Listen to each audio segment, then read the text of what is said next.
माझ्या एका मित्राने एक व्यवसाय चालू केला आणि तो व्यवसाय होता की आपण सगळेजण आता शहरामध्ये राहतो, तो सोसायट्या आहेत आपल्याकडे आणि सोसायट्यांमध्ये खाली गाडी धुवायला आपल्याकडे काही मुलं येत असतात. तर असा हा अनऑर्गनाइज्ड बिझनेस खूप मोठ्या प्रमाणावर आहे आणि म्हणून माझ्या एका मित्राने थोडंसं विचार केला की ह्याच्यात आपण थोडंसं ऑटोमेशन आणू, चांगले मशिनरी आणू, चांगलं थोडंसं त्या स्टाफला ट्रेनिंग देऊ, त्यांना चांगले ड्रेस कोड देऊ, ऍप वगैरे तयार करू आणि त्याच्यातून बिझनेस करू. मर्सिडीज बेन्झच्या खाली जायचंच नाही, बीएमडब्ल्यूच्या खाली जायचंच नाही, अशा पद्धतीचं क्लायंटेल करायचं आणि तिथं बिझनेस करायचा असं त्यांनी ठरवलं. मग काम चालू केलं त्यांनी, सगळे जे गाड्या धुणारे होते त्यांना गोळा केलं आणि त्या पद्धतीने त्यांनी तो बिझनेस चालू केला आणि मोठ्या मोठ्या सोसायट्यांमधले क्लायंट त्याला मिळायला लागले. व्यवसाय चांगला चालू झाला. फीडबॅक घेत असताना त्याला फीडबॅक यायला लागला की सर्व्हिस काय बरोबर नाही, हे मुलं चांगलं बोलत नाही, हे आरडाओरडा करून बोलतात, हायजीन नाहीये, एकमेकाला शिव्या देतात. तो माझ्या दुसऱ्या मित्राकडे त्या ठिकाणी सल्ला घ्यायला आला की आपण कसं करायचं. तो माझा मित्र थोडासा कॉर्पोरेट ट्रेनिंग मधला एक्सपर्ट आहे. मग म्हणले सर्व्हिस मध्ये सगळ्यात जास्त चांगलं काय असतं. तो म्हणले या मुलांना 5 स्टार हॉटेलला आपण जेवायला घेऊन जाऊ. मग त्यांना 5 स्टार हॉटेलला जेवायला घेऊन गेले. मग त्यांनी तिथला तो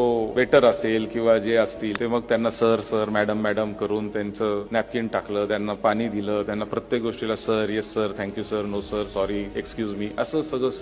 अच्छा म्हणले हे सर्व्हिसची व्याख्या आहे. आणि मग त्यांच्यामधल्या सर्व्हिस आणि हायजीनच्या बाबतीमध्ये थोडीशी प्रोग्रेस झाली. आता सांगायचं तात्पर्य या स्टोरीचं एवढंच आहे, जी एकच तुम्हाला आजच्या दिवशी टेक अवे जो द्यायचा आहे तो म्हणजे नेमकं व्हिजन आपलं काय आहे, आपला गोल काय ऍज अ उद्योजक, तो तुमच्या ऑर्गनायझेशन मधल्या प्रत्येक माणसाला कळालाच पाहिजे.